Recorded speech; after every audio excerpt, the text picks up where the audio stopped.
So sorry for the hold up.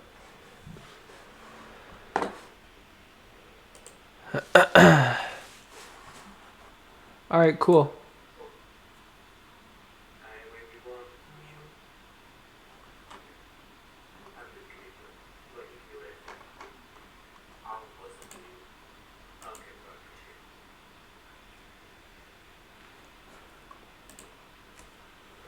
Lethal Hub was never in Diamond, or I think he was in the beginning, but that was like that.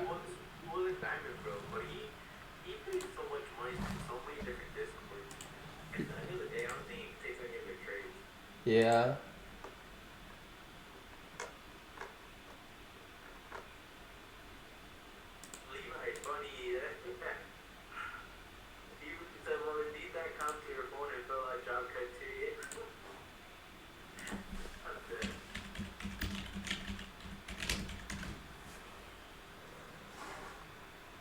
I have one more person joining.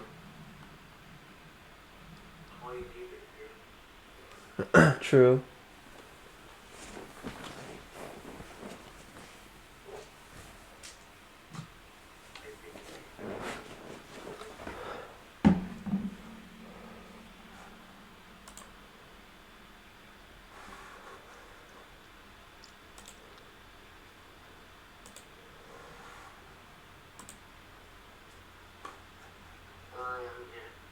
There he is. I dragged him. I dragged him in for the call. You know. Wait, hold on. Actually, no, never mind. Let's just get started. No, I want to see if is Jim active. No, he's not. All right, cool. Okay, I'm recording. We're solid. We're set. Everyone, just go ahead and go on mute. And then if you have any questions, literally, you can interrupt me and just while I'm talking and ask anything. I really don't care, or just type in the chat. Anyways, what's up? Anywhere. But yeah, it's gonna be a nice little 30-minute or so lesson. As you guys know, past couple of days I've been under the weather, just trying to, heal my body and everything. So, yeah, honestly, I was gonna say this little announcement at the end, but I might as well just say it now and get it over with. So, what I've kind of been thinking and seeing around like the server and everything, and just experiencing with different like traders and stuff like that. So I came to the conclusion for the next maybe month or so, maybe a little bit less or maybe more. I'm going me myself. This isn't just all the other analysts. I'm working on hiring 2 other analysts right now, just to keep adding more bees to the team. But for the next month or so, I'm gonna focus more on educating you guys rather than alerting my signals. And I just figured that'd be a better idea, just so you guys could level up as traders more rather than waking up every single day and taking my trades. If you just think about it like doing that every single day, obviously, yeah, like it's gonna help you, and you're gonna be profitable and take all these trades. But at the end of the day, doing that every single day isn't really going to make you a better trader. The work and the effort and the grind that you put in, that's what's going to make you a better trader. So and what I exactly mean by that is I'm going to be doing way more lessons like these, just on different topics, on different indicators, different patterns, just a bunch of different things. And then when I do go live, like how I usually do throughout the week, I'll just be breaking down my trades, why I'm entering into them, why I think it's going to be profitable. Just doing more of like helping people out. So that's kind of how that's going to be. So for my alerts, it's they may slow down just a little bit, but that's why I'm working on upgrading the team as much as possible. So I mean, yeah, I look forward to it. I really want you guys all to grow as traders and learn as much as possible, and do as much as you can. Is everything so radius or no? So I mean, yes and no. To be honest, I just like in the mentorship, it's a whole different like vibe and stuff like that. But with that package, but I mean, just for this, I just really want to focus on pumping out like more lessons and trade breakdowns on why I'm entering into trades, and then rather than just alerting my signals every day or showing you guys my profits every single day, I'd rather put out something that's beneficial to you guys, or something that you guys could learn every single day. Learn something new every single day, so you can just slowly put together those skills and then use them all at once to become a whole ass fucking monster. So that's a little bit what I was gonna do. Just gonna help you guys out a bit more rather than alerting my signals. We do have Carlos, Diesel, Bryce, Freedom, and Motive right now. So analysts are pretty stacked, and they've all been doing amazing recently. And I do work on upgrading the team each and every single day in many different aspects. So yeah, but that's really how that's gonna go. But let's get started. Okay, so what we're gonna be going over with, obviously, support and resistance. One of my favorite things that I really like to trade off of, and what I see extremely beneficial of in the market. So basically, what support is, support is the level at which demand is strong enough to stop, and basically vice versa for resistance. And what I mean by that is, when I say support is the level at which the demand is strong enough to stop, so we have our support and resistance, or sorry, we have our supply and demand, which basically kind of relates to support and resistance, but the supply and demand levels are what really comes into key when we even have these support and resistance levels. So as you guys can see here, my red lines are going to be our resistance, and the blue lines are going to be the support. Let me get rid of this here. Okay, cool. And then this purple and then the green those are my supply and demand zones, but we're really just going to focus on the support and resistance. So like I had mentioned, support is going to be the level at which the demand zone is strong enough to stop at. So usually the support is where the demand, comes in, and then that's when we start seeing different buyers. And then same thing for same thing for the supply. When we start to see supply and resistance start coming in, that's when we see sellers. Right here is our supply zone. So usually when we come up to the supply zone, if we usually end up rejecting and reversing to the downside. We didn't see much of that today, since today was extremely dry, but that's really how those supply and demand comes into key when you're looking at the support and resistance. So when your support is being charted, usually I just have it as the support and resistance levels that are charted in TradingView. So I can just put in support and resistance, just type it into indicators here, and then it'll pop up. So if you guys don't have that already, I definitely recommend just putting that in. It's going to be the first one when you type in support and resistance, and the lines should just pop up for you. Now the reasoning the lines are popping up, they're not just being graphed up random lines.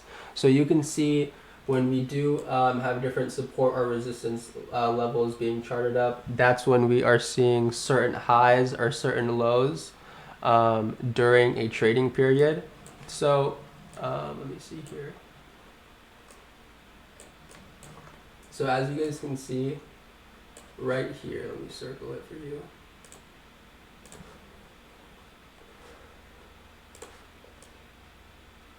So let's take a look at these levels right here.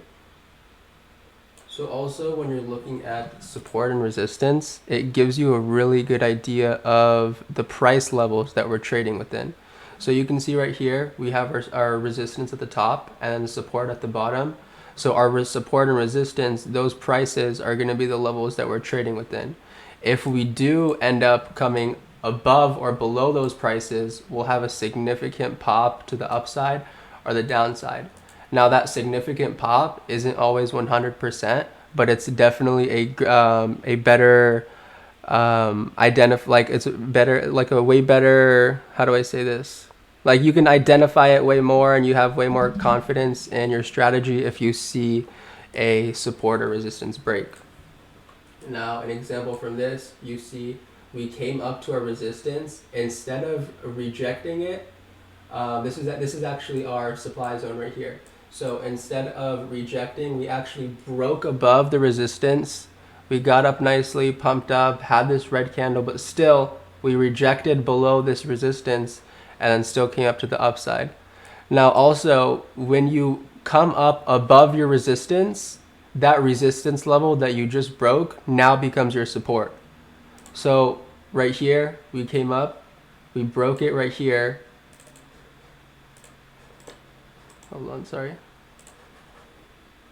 So we came up to this resistance, we broke this level right here, rather than rejecting it right here at the support, right? So instead of going below and breaking below it to have more downside, we rejected it and went up to the upside. Now, usually when you see some type of rejection, it reverses to the opposite side. A great example of that would be right here, rejection, reverse, boom, calls would have popped off. Even if you entered late, right? Entered right here, boom, calls would have popped off. Red candles still made new highs, right? Even if you came up to this resistance right here, you're like, all right, I think this might be an exit point for me. I don't think that it's going to break this next resistance level. I don't think it's that strong. So say that we come up to this resistance. If we reject it, boom, I'm exiting. If we break above it, I'm going to be profiting more even nicely. Now you can see right here, we came down and then we did end up breaking that. Your contract probably would have been like Theta burned, or IV probably would have screwed you over. But, you know, basically you can see that every time we come up to reject a certain level, it usually reverses nicely to the opposite side. So say, you know, I alerted calls because I saw some type of break or I saw some type of reject at a support. I entered calls right here. You're like, all right, I don't know, like, I'm unsure of this position. You entered calls a little after me. We're both profiting all the way up here. So we're profiting. We'll probably put our stop loss right here. So our stop loss is right here, and our stop loss is also us still profiting. So we go up, still holding this position, right? We're like, okay, we still haven't seen an SMA break, which is good. We're still somewhat bullish. We're coming up to this next resistance. Let's see if we can break it. As we're coming up, what I usually like to do is I move up my stop loss. So right here, since this was our previous stop loss, after the uptrend that we've been having, I like to move my stop loss up because even if our position goes worse, you'll still be profiting, but you'll still be profiting more than what you expected, right?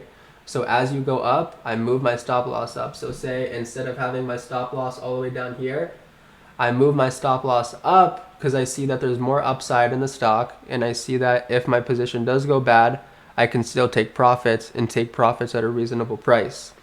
Now, if you're a scalper, a SPY scalper like Diesel, or you know, sometimes like me, you can see you want to play the downside now. You're coming up to this resistance. Now this resistance became your exit. So say you were still in those calls, you're like, okay, I don't think it's gonna break this resistance, but I'm just gonna get in for as much profit as possible. Came in, exited right here perfectly right at the drop. You're like, all right, let's make this happen one more time. I'm gonna go in for these puts. You see this reject off his resistance. Another beautiful drop. 1, 2, 3, 4, 5, like 6 red candles in a row. And the red candles are decently sized. So you can see every time after that reject, we have some type of beautiful reverse. Another example, reject, reverse, reject, reverse, reject, reverse, reject, reverse, reject, reverse. It's basically every single time, and it's something that's so incredibly useful. And if you get used to this and, you know, take advantage of this, you'll become so much more of a better trader. You can see basically every single time we come up to reject a certain support or resistance level, boom, look at that reverse. And even if we happen to have an SMA break, we'll still have more downside. SMA break, more downside. We'd SMA break to the upside, more upside. Resistance break, instead of a reject, we had a resistance break to more upside. So I mean, it's a dangerous weapon, man. It's a dangerous weapon for sure, 100%. So I mean, that's something that I really like to do or look at in a lot of my trades. And also, of course, you know, you're not constantly going to be rejecting off levels. in the market. You know, it's not constantly going to be rejecting off resistance and support levels. So when it does come to that, you know, certain time where it does reject or it does come up to a break, you look at a certain momentum or the certain uptrend that we're having in a particular stock. You're like, all right, let me see if, you know, if I think this is going to break this next resistance level, or if I think this is going to break this next support. And if not, you're like, all right, even if it doesn't break, I'll just keep my exit right there. So that'll be, you know, a nice exit for you. Let me see. Entry and exit methods.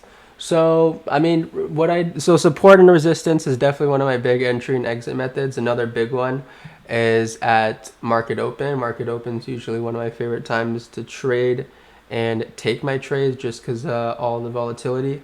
This morning I kind of got a little screwed over, but you know, it is what it is. I just forced myself to get out of bed and you know, hop in the call. So I mean, it happened. We took an L, but I took a W in regards to showing up. So that's all that matters. But it happens. Let me see here. But I mean, yeah. So what I do trade at market open, what I look at is pre-market levels and prices. I like to see if we come up to break those pre-market levels or prices. So say for example, I want to trade calls at on SPY or on market open. So say we have a pre-market level. Ooh, that really wouldn't be a good idea because SPY was just extremely dry. Let me just go over to the next day. Usually after FOMC days, market is somewhat dry, like you may have seen today.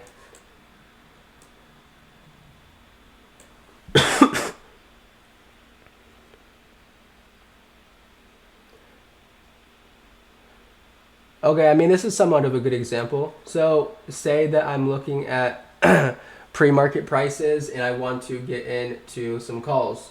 And I see that a pre-market high that we had for SPY, say that our pre-market was at this blue line. So this blue line, let me make it more straight.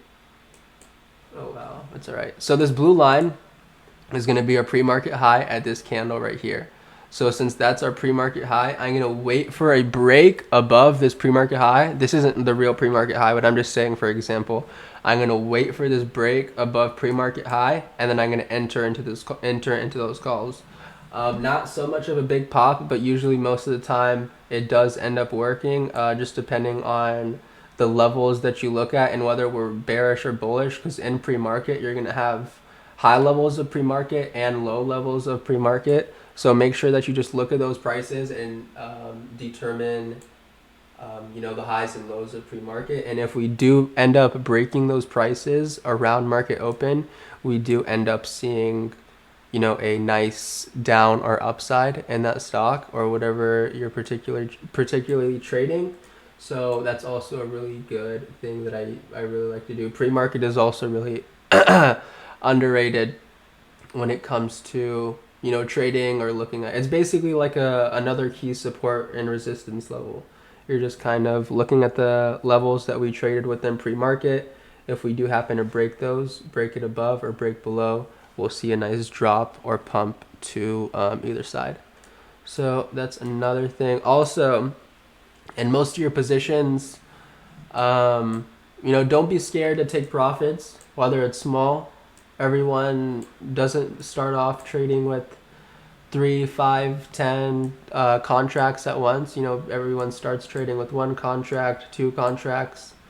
So it takes time. You know, don't get too greedy in your positions. Don't feel like you need to wait your position out so 1 contract can hit $50.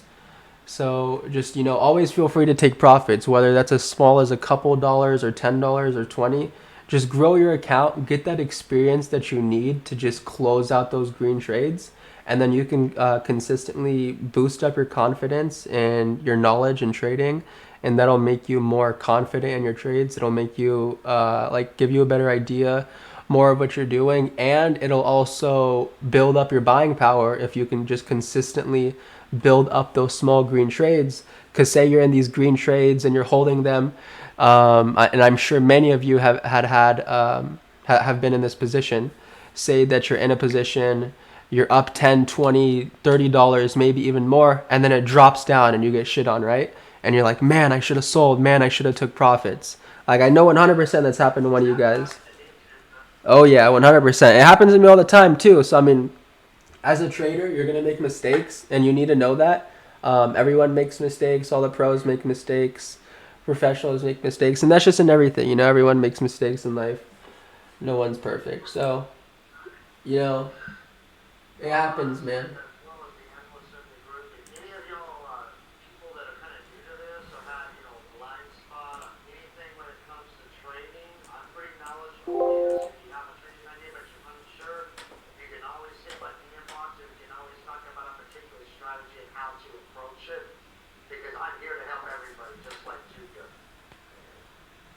Yes, sir.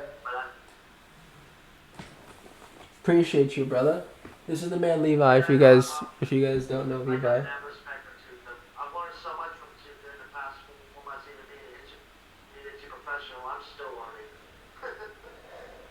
all love, my brother. What's up?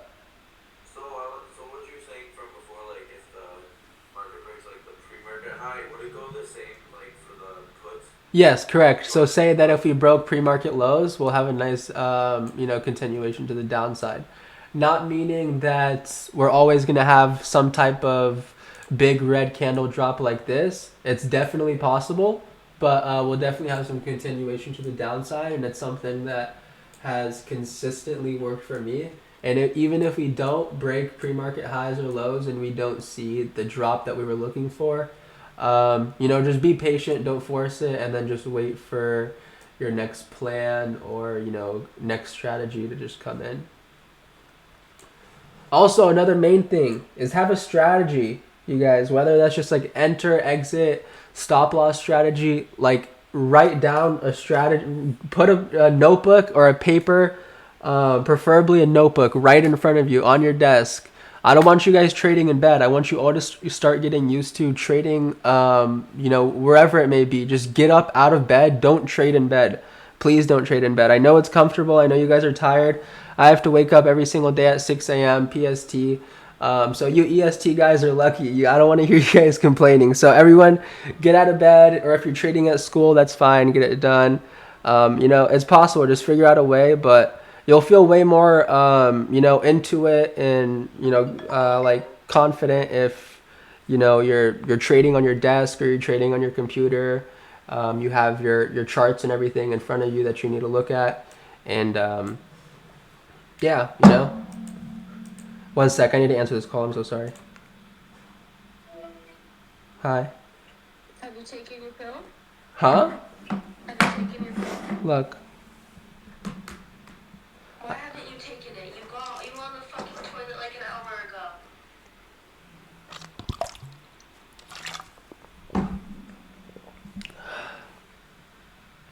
I love you. Bye.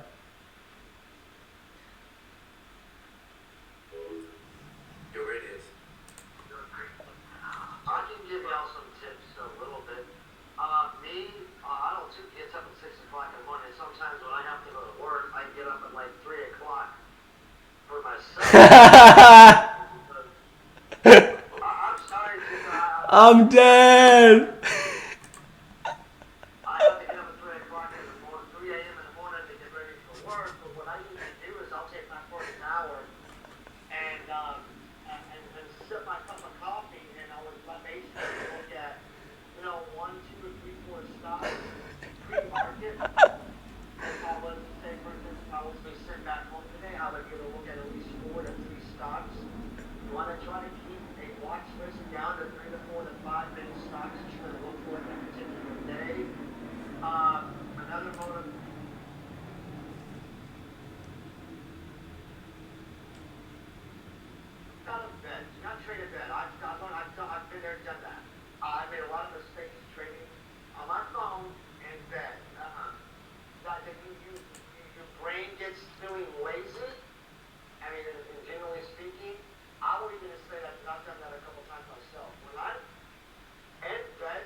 Yes, sir. your brain is not really your brain is thinking, "Oh, just trying to get up," and you're not coherent. When you're actually up, moving on your normal training spot. Right now, my training room is in my niece's old room, but I have a decent amount of that laptop and stuff like that.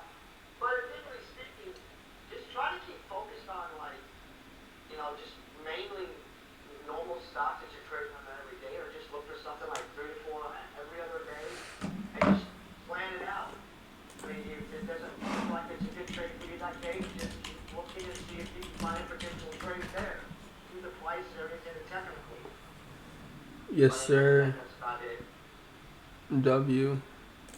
Um, yeah, let me see. Radius. So, by the way, you look very nice right now, but some tips. I mean, I know every school is kind of different, just regarding on like where you go and what grade you're in. But what I used to do is I would trade on my school laptop. So it's like whenever I was just on my laptop, my teacher would think I was doing my work, and they just think I was doing homework, but I would just realistically be just like trading or charting certain things up. So I mean, that's one thing you could do, or just I mean, a lot of my teachers are really chill, so it's just like you gotta just trade in like the classes where you have like the chill teachers, or at lunch, nutrition or whatever. Whenever you have a break or some time, squeeze some trades in. But just like try to figure out a schedule or a plan that works for you the most, like at school, or like a time that works for you the most, a class, or like just figure like what works out for you the best, just depending on like your school's conditions and rules and all. But yeah, 100%. Let me see.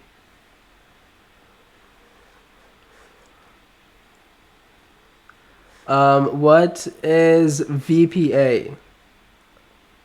Exactly what I'm thinking. I went and looked that up and try to, get some, try to look up the market on, try to help someone out here a bit. It might stand for Vanguard. I don't know. It says on the TD Ameritrade as Vanguard or something.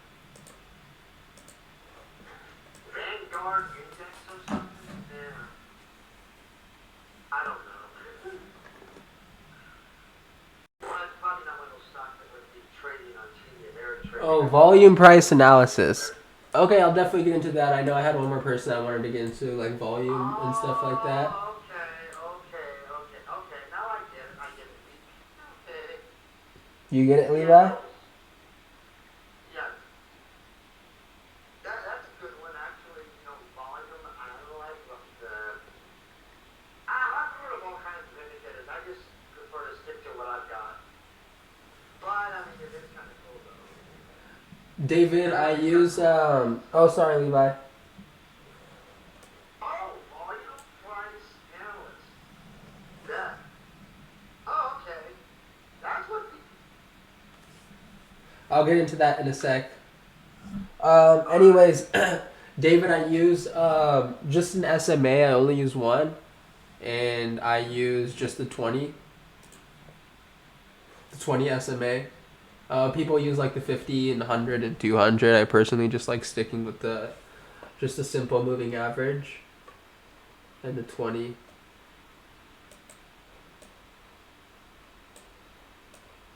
The only reason I can't trade when I'm at work is because they don't allow us to have our phones out on the production floor. Oh, I would be trading like my ass off. Okay, so going back to support and resistance.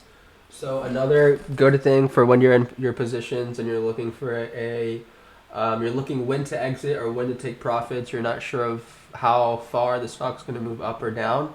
So say that you're trading off support or resistance, or you're just trading just off regular momentum in a stock. So say you're not even trading off or say you're not even trading off support and resistance. So let me pull up a good example.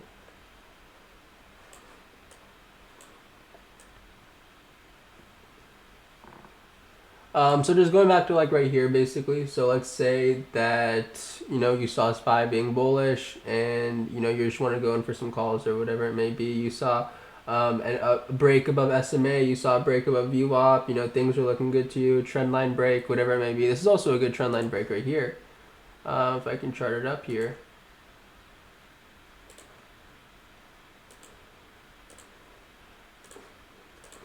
So I mean, let me just get rid of this one. But I mean, here's a nice trend line break right here.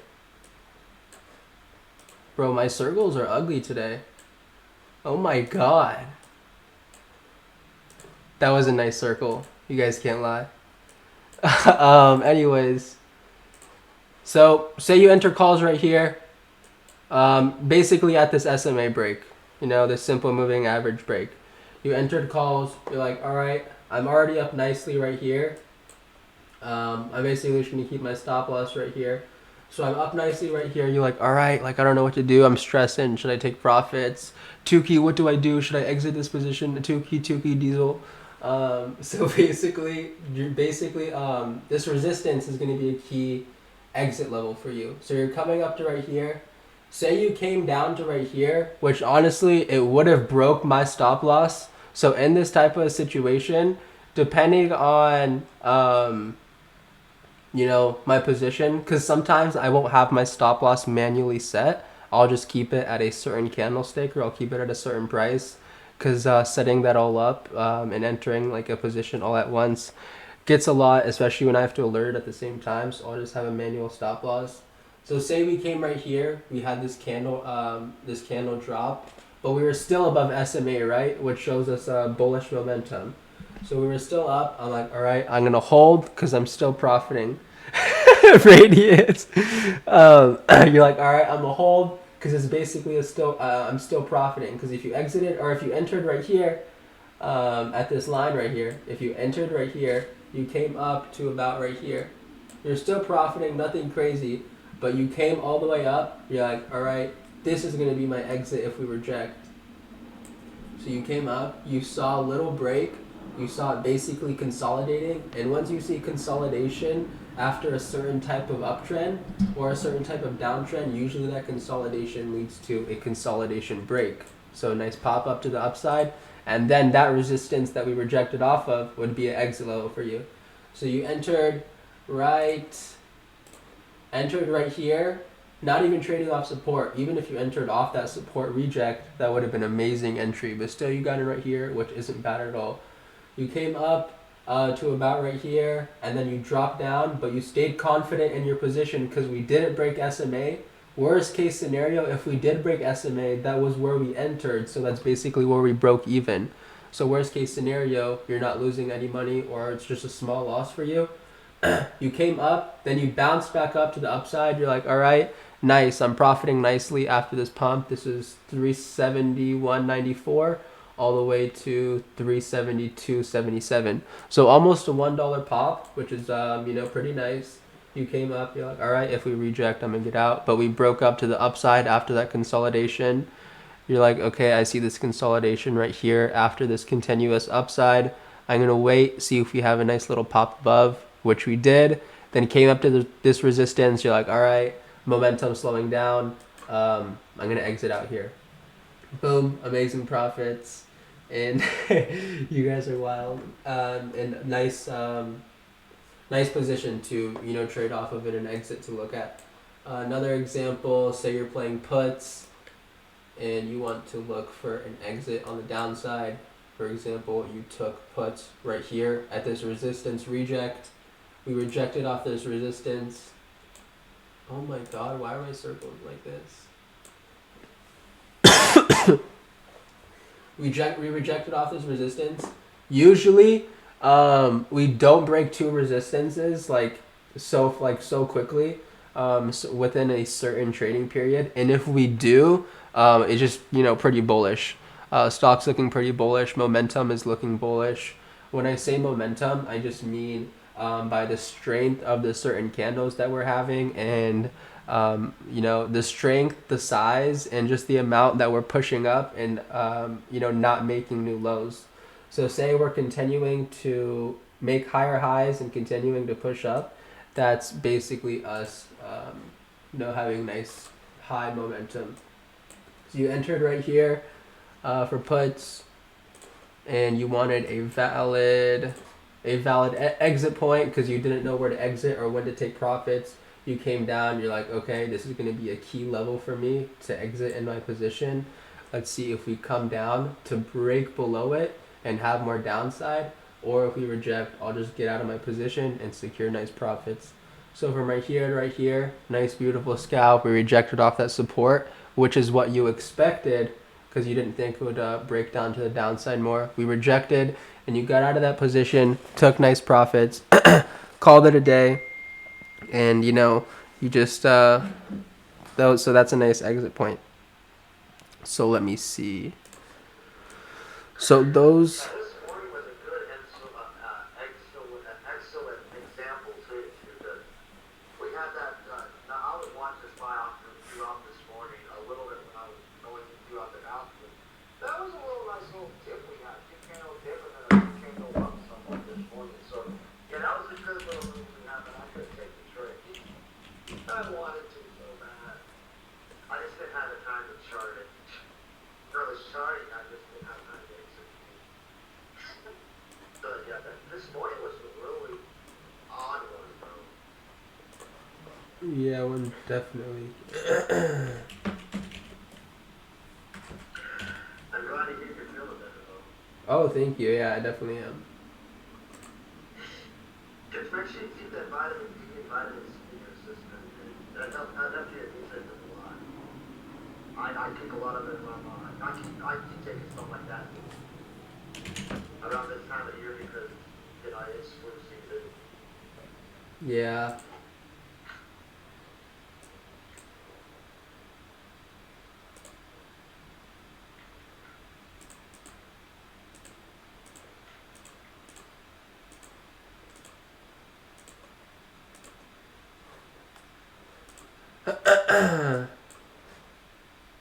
I'm trying to find. I think this is it.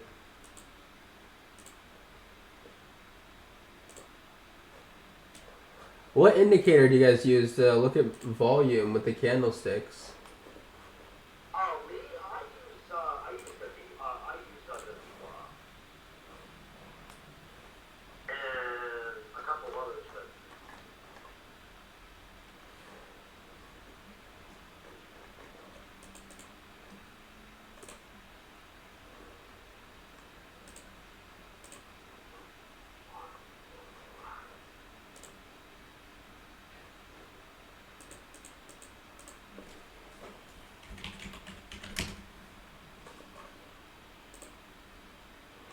It just pops up like an RSI graph. Let me see if I can change it.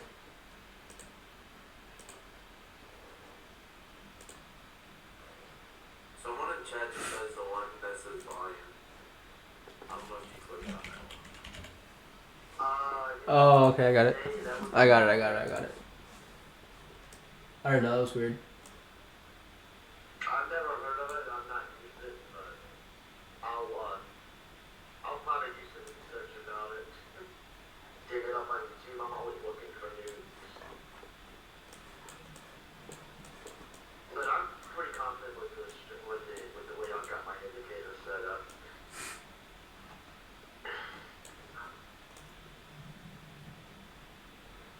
An indicator that I recommend you guys to use is just the regular SMA, the simple moving average.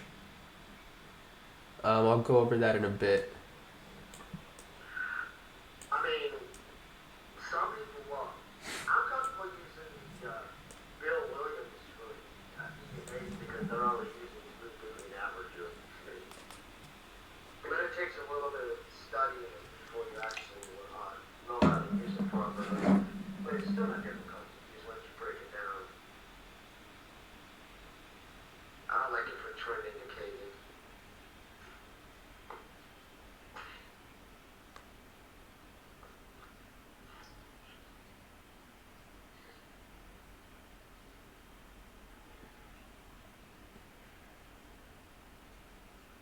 Okay, cool.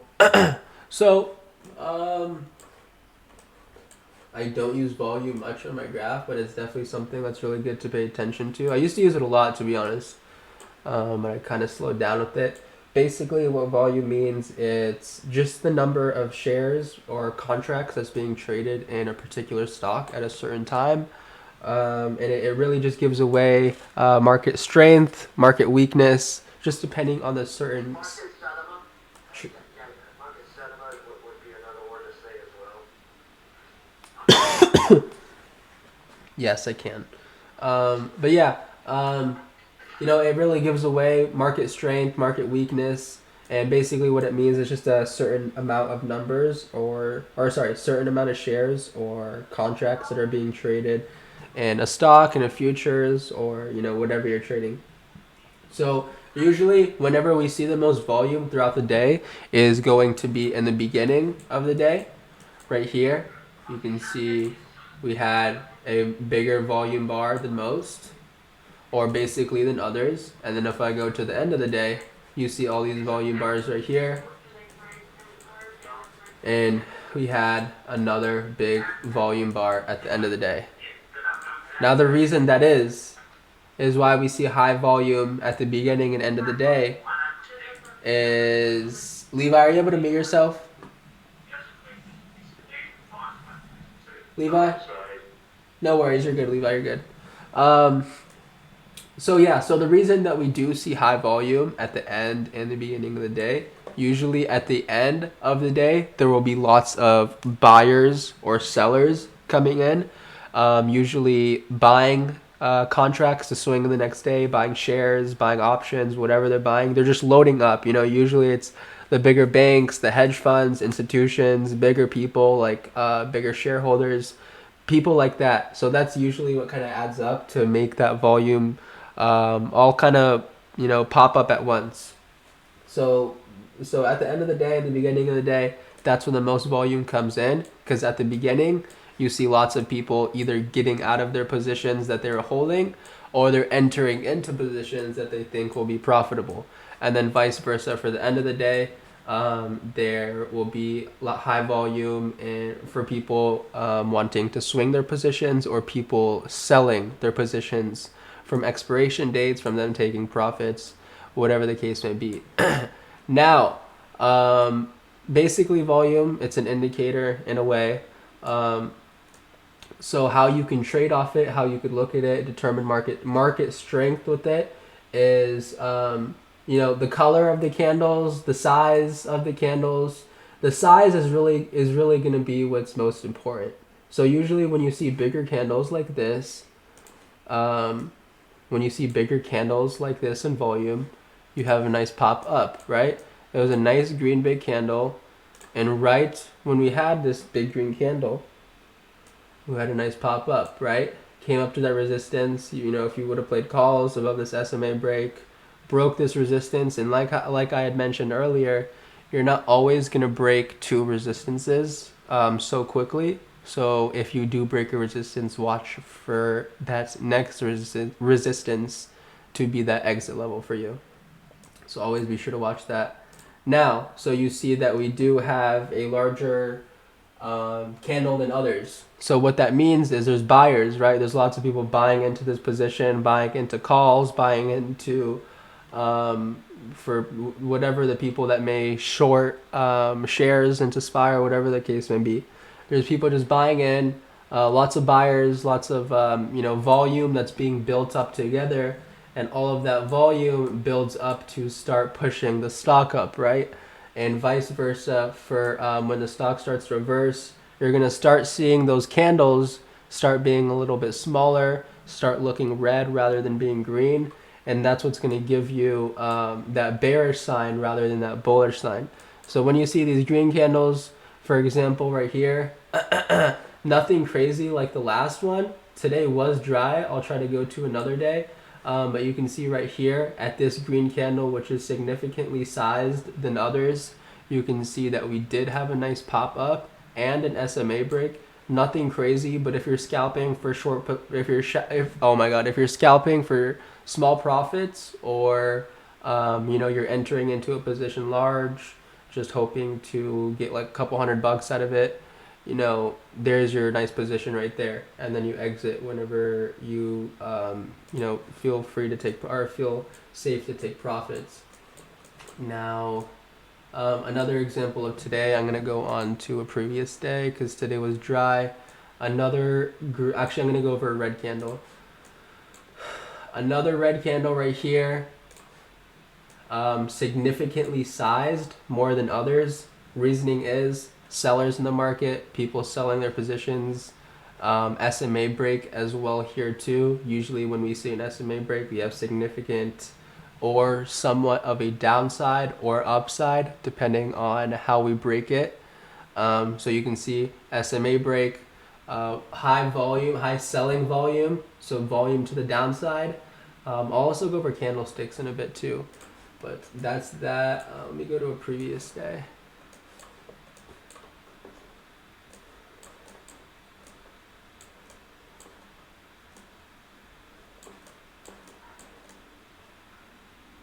Oh, yesterday or the day before was FOMC. That's crazy.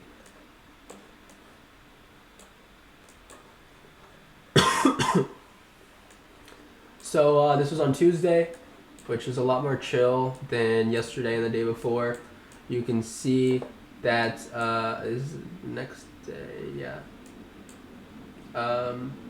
So you can see right here when we at the end of the day on Tuesday or just at the end of the trading day, high volume again, lots of sellers getting out of their position. Now at the beginning, you see no volume, right? So basically what that means, it's also a Wednesday. So I believe FOMC was on Wednesday, right? Or was it yesterday? It was yesterday. Wait, what day is today? Today's Thursday. So FOMC was Wednesday. So yeah, before FOMC, you're usually going to be expecting some sort of chop or some sort of just dry action. You can see FOMC open day had somewhat of a drop. If you were to play puts at open, it just really wouldn't have been somewhat of an ideal depending on your account sizing or however you're getting into that position. But you can just see throughout the day, just dry, nothing really big happening.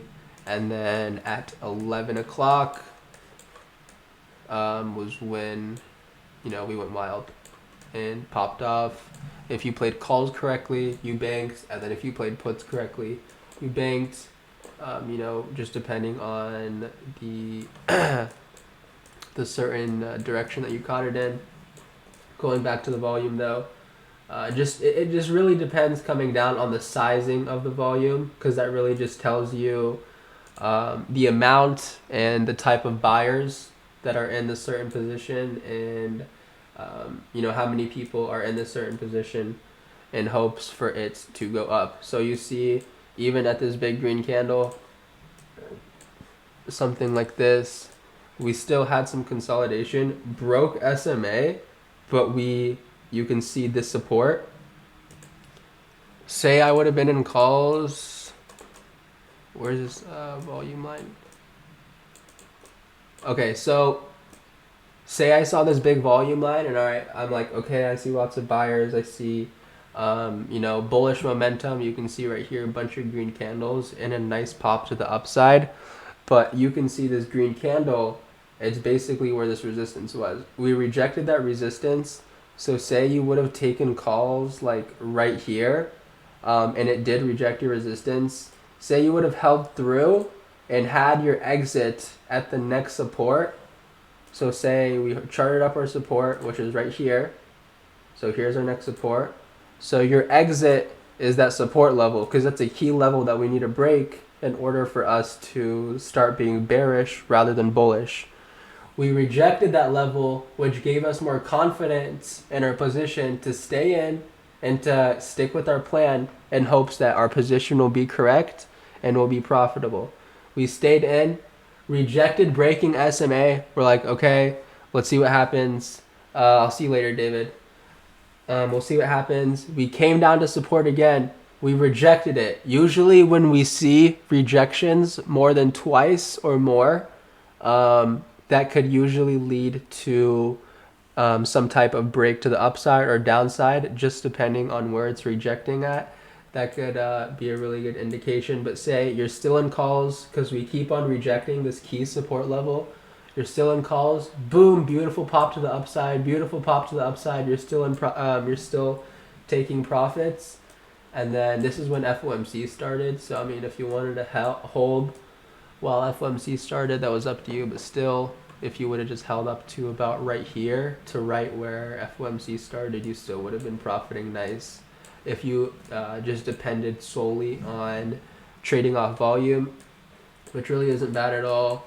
For like a bullish type of or bearish type of play, you can see like right here, decently sized red candle, nothing huge compared to the others, but you can see after the red candle and we saw a lot of sellers stepping in, we started seeing number one, a break to the support, which is a key level, right? A key support level or a demand, or sorry, a demand level, and also we continued more to the downside. So that's another thing. Another thing I want to go over before I wrap things up, and then feel free to ask any questions. Oh wait, I have to go over a couple things that you guys asked. But I'm gonna go over some candlesticks and some buying wicks, selling wicks, and what they really means, examples of them, how to profit off them. So let's start with buying candles and selling, or let's start with buying candles and buying wicks. So this is what a buying candle would look like. So first, I'm going to give you a couple examples.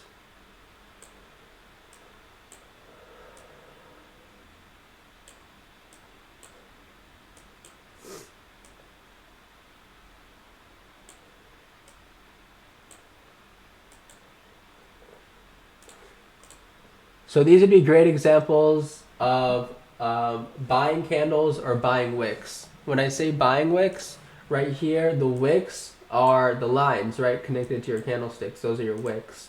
So when I see those wicks, these types of candlesticks and these candle wicks connected to them, why won't this delete? Basically, what it means is these are buying candles, and buyers stepping up, or just certain candles to look at when you are in a position that's green. So, for example, you can see, and basically, the wicks are just pushing itself up. It's pushing the candle up from the large sized wick. It's stronger than others. It has a larger wick than the others, so that's what makes it more bullish than the others. And then for bearish candles and bearish wicks, it's basically going to be the same exact thing, but your wick is going to be on top because it's basically like it's pushing it down, right? It's basically like it's basically like the wick is pushing the candle down rather than pushing the candle up. So you can see it's just like a hammer, like this one, this candle right here. It's like a hammer to the upside, or like a sword to the upside that's pushing it up, and then right here, vice versa. The wick is just on top, so it's pushing it down more. And I mean, this would be a buying wick right here. I saw a really good buying candle right here. It was at market close, which we were bearish at market close because there were sellers stepping in. Right here is a great selling wick. You see this long wick, and then the body of the candle. It really just depends on the wick of the candle is what's more important. The size of the candle is really key too, but just depending on the wick. Also the color too. Usually the red candles are going to be your selling candles, which are going to be looking like these, or looking like this. So those are gonna be your selling candles, and those are also exit candles if you're in a position, and say you're in calls right here. Say you're in calls right here, and then you start seeing selling candles right here. You're like, I see a red selling candle. I'm gonna stay in my position to this resistance. At this resistance, another selling candle with a selling wick on that reject, right? So at that reject, we had a selling candle, a red selling wick, and it rejected to the downside. An example of, let me see.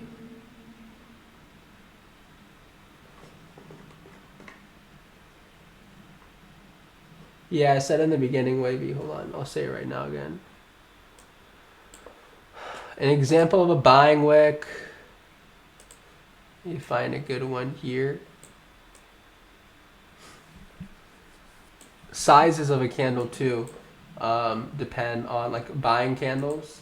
So say you just have a nice large green candle, that would be a nice buying candle. Or a lot of buyers stepping in. That was a horrendous candle, but you get the point. Let me delete some stuff here. For example, had some nice, beautiful green candles here. SMA break. Usually, when I see an SMA break, that's also something that I like to trade off a lot too, because when we do see that break, we have a significant pump to either side. So, or when we see a certain type of cross, and what I mean by that, I'll get into that a little bit later. But you can see right here at this SMA break, which is basically another key level, kind of like support or resistance. At that break, had a nice pop up to the upside and even broke resistance, which showed really good momentum and strength. And then another example, you can see we broke SMA to the downside, and then you could have played puts and played it nicely there, and then just had your exit at your support if you did reject. But I mean, yeah, that's that. Let me see. Any questions? Any questions?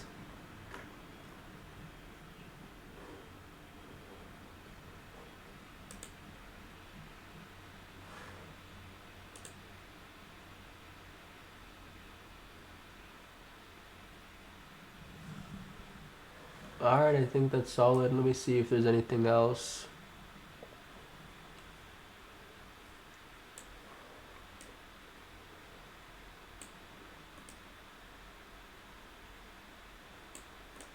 I think that was solid. I mean, I think we went over a bunch. We went over SMA. I'll show you guys the SMA indicator I use if you want to use it. But I mean, we went over SMA, support and resistance, entries and exits, important rejects at resistance and supports, um, candlesticks, buying wicks, selling wicks, volume. We went over a decent amount of stuff. Wavy, I just what I announced earlier was I had said that I'm gonna start to within like the next month or so, maybe a little bit less, maybe a little bit more. Me myself, I'm going to focus more on educating you and educating the members and helping everyone out rather than alerting my signals each and every single day. I just want you guys to evolve and grow as much as possible as traders. And I think that if I were to continuously teach and educate you guys to, do stuff on your own or do stuff to just, predict your own strategies or stuff like that, that'd be a way better, idea rather than you guys just taking certain trades, which is nothing wrong. Uh, yeah, which there's nothing wrong with you guys taking trades. When I started off as a trader, I personally Discord like servers and stuff like that weren't as big, so I didn't really have the opportunity to take people's trades. If I did, I wouldn't lie. Like I would look for like the best Discord server around, or like look for like as many signals as possible, and obviously like try to copy them.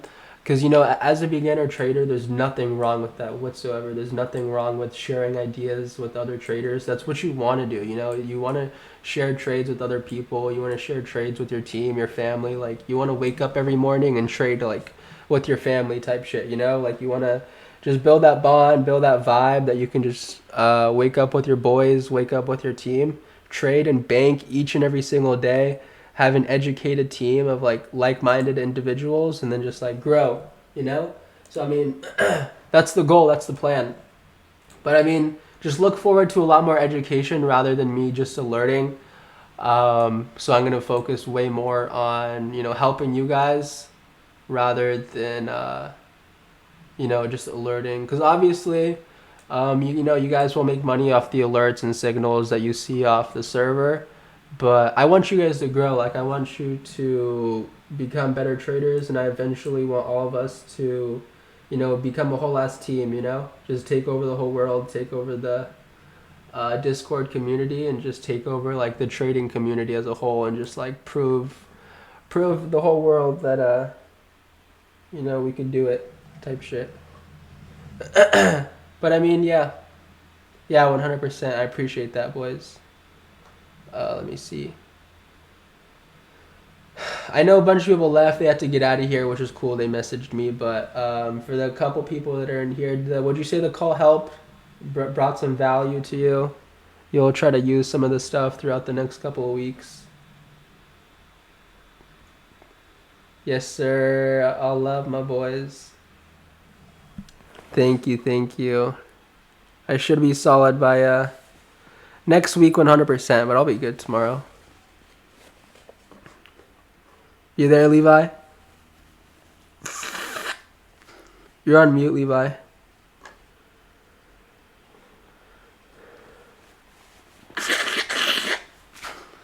All right, boys. I'm gonna get out of here, Scott. Thank you for hopping in.